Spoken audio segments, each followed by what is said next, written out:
Oke, balik lagi sama saya Novaiditullah, mahasiswa Universitas Bhayangkara Jakarta Raya.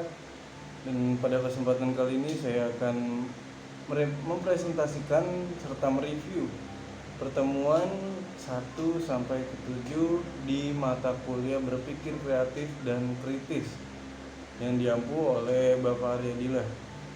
Dan ini termasuk tugas untuk persiapan UAS dan tugas perbaikan mungkin nantinya. Dan langsung aja kita masuk ke presentasinya.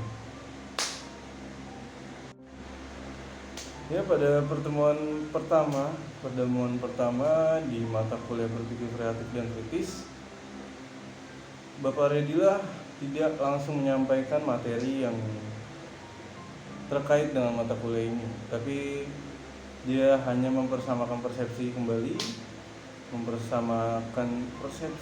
dari seluruh mahasiswa untuk pandangan terhadap berpikir kreatif dan kritis itu seperti apa. Sampai pada pertemuan kedua juga masih berpikir kreatif dan kritis. Langsung saja kita masuk ke pertemuan ketiga. Pertemuan ketiga adalah teknologi komunikasi adalah peralatan perangkat keras dalam sebuah struktur organisasi yang mengandung nilai-nilai sosial yang memungkinkan individu mengumpulkan, memproses, dan saling tukar-menukar dengan yang lainnya. Perbedaan teknologi informasi dan teknologi komunikasi adalah jika teknologi informasi lebih ditekankan pada data yang diperoleh, sedangkan teknologi komunikasi ditekankan pada bagaimana suatu hasil data dapat disalurkan, disebarkan, dan disampaikan ke tempat tujuan. Kita masuk ke pertemuan keempat. Di review pertemuan keempat, lebih membahas ilmu komunikasi adalah salah satu ilmu pengetahuan sosial yang bersifat multidisipliner. Itu terjadi karena komunikasi berkembang melalui beberapa pendekatan yang dipergunakan yang mempengaruhi peta ilmu komunikasi berasal dari berbagai disiplin ilmu lain seperti psikologi, politik, linguistik, antropologi, dan lain sebagainya. Terdapat tradisi dalam ilmu kontemporer. Pertama, semiotika, yaitu studi mengenai tanda dan simbol. Lalu yang kedua ada fenomenologi, yang ketiga ada sibernetika, yang keempat ada sosiopsikologi, yang kelima ada sosiokultural, yang keenam ada kritis, dan yang ketujuh ada retorika. Tiga cara pandang secara umum menurut Little John, yaitu pendekatan saintifik atau ilmiah empiris, umumnya berlaku di kalangan para ahli ilmu eksakta seperti fisika, biologi, kedokteran, matematika, dan lain-lain. Pemahaman dan kesimpulan terhadap suatu fenomena dilakukan dengan berupaya memperoleh konsensus. Dan yang kedua adalah pendekatan humanistik, mengasosiasikan ilmu dengan prinsip subjektivitas yang mengutamakan kreativitas individual, bertujuan untuk memahami tanggapan dan hasil temuan subjektif individual. Pendekatan khusus ilmu pengetahuan sosial atau social science. Pendekatan ini pada dasarnya adalah gabungan antara dua aliran sebelumnya, yaitu saintifik dan juga humanistik. Kedua pendekatan ini digabungkan karena yang menjadi objek studi ilmu pengetahuan adalah kehidupan manusia itu sendiri. Selanjutnya pada pertemuan kelima di mata kuliah berpikir kreatif dan kritis adalah teknologi dan implikasi epistemologi.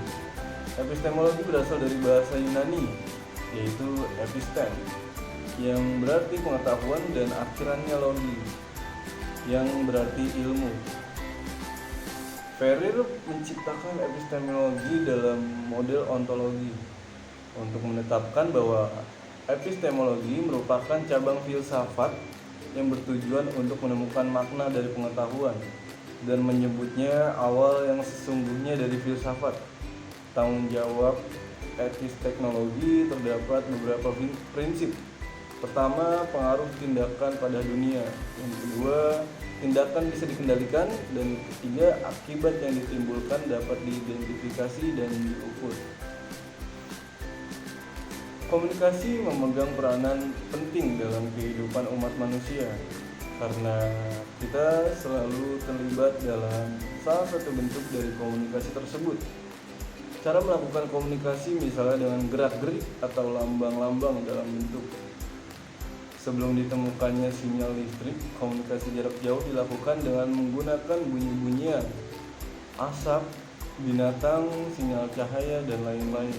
Bentuk komunikasi juga ada beberapa macam, yaitu komunikasi suara, komunikasi berita, dan gambar. Ada juga komunikasi data.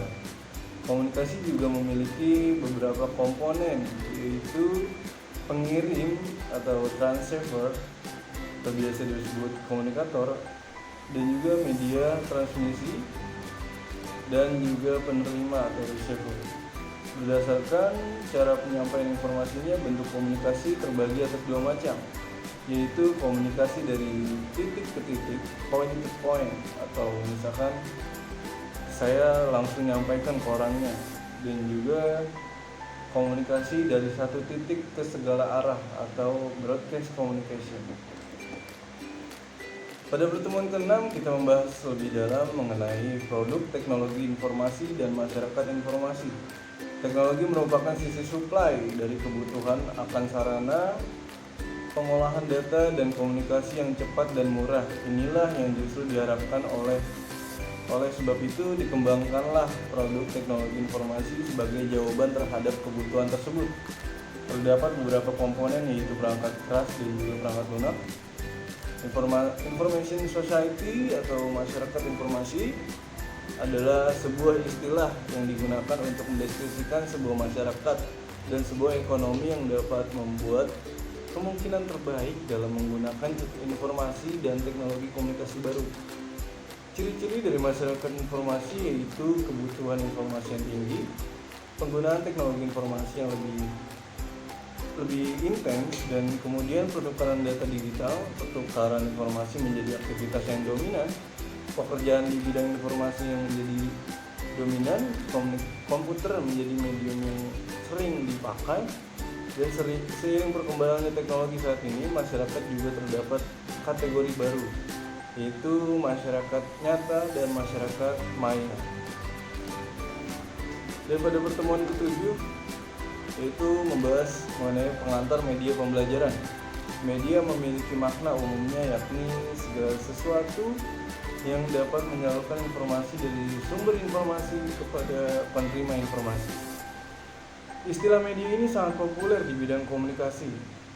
Media pembelajaran adalah segala sesuatu yang digunakan untuk menjalurkan pesan, serta dapat merangsang pikiran, perasaan, perhatian, dan kemauan si belajar sehingga dapat mendorong terjadinya proses belajar yang disengaja, bertujuan, dan terkendali.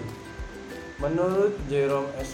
Brunner, manfaat media pembelajaran dapat membantu siswa dalam memberikan pengalaman yang bermakna, serta mempermudah siswa dalam memahami sesuatu yang abstrak menjadi lebih konkret. Terdapat 3 tahapan belajar siswa, yaitu tahap enaktif, yakni belajar siswa dengan cara memanipulasi benda-benda konkret. Yang kedua ada tahap ikonik, yakni siswa belajar melalui penggunaan gambar dan video tape. Yang ketiga ada tahap simbolik, yakni siswa belajar dengan menggunakan simbol-simbol. Pemilihan media pembelajaran dalam suatu pembelajaran yang efektif memerlukan perencanaan yang baik agar pemanfaatan media dan teknologi pembelajaran dapat memberikan kontribusi yang positif terhadap hasil belajar siswa. Maka penggunaan media perlu mempertimbangkan beberapa faktor dalam pemilihan media. Kriteria dalam pemilihan media pembelajaran juga perlu memperhatikan topik, bahan ajar, isi yang relevan dengan kurikulum, konsep nyata, tata urutan, efek, dan warna yang sudah diuji kebenarannya. Dengan demikian, adanya media pembelajaran akan merangsang siswa untuk mengingat baik terhadap pengetahuan yang telah ia miliki maupun pengetahuan baru. Mungkin itu saja yang dapat saya sampaikan mengenai review di mata kuliah berpikir kreatif dan kritis.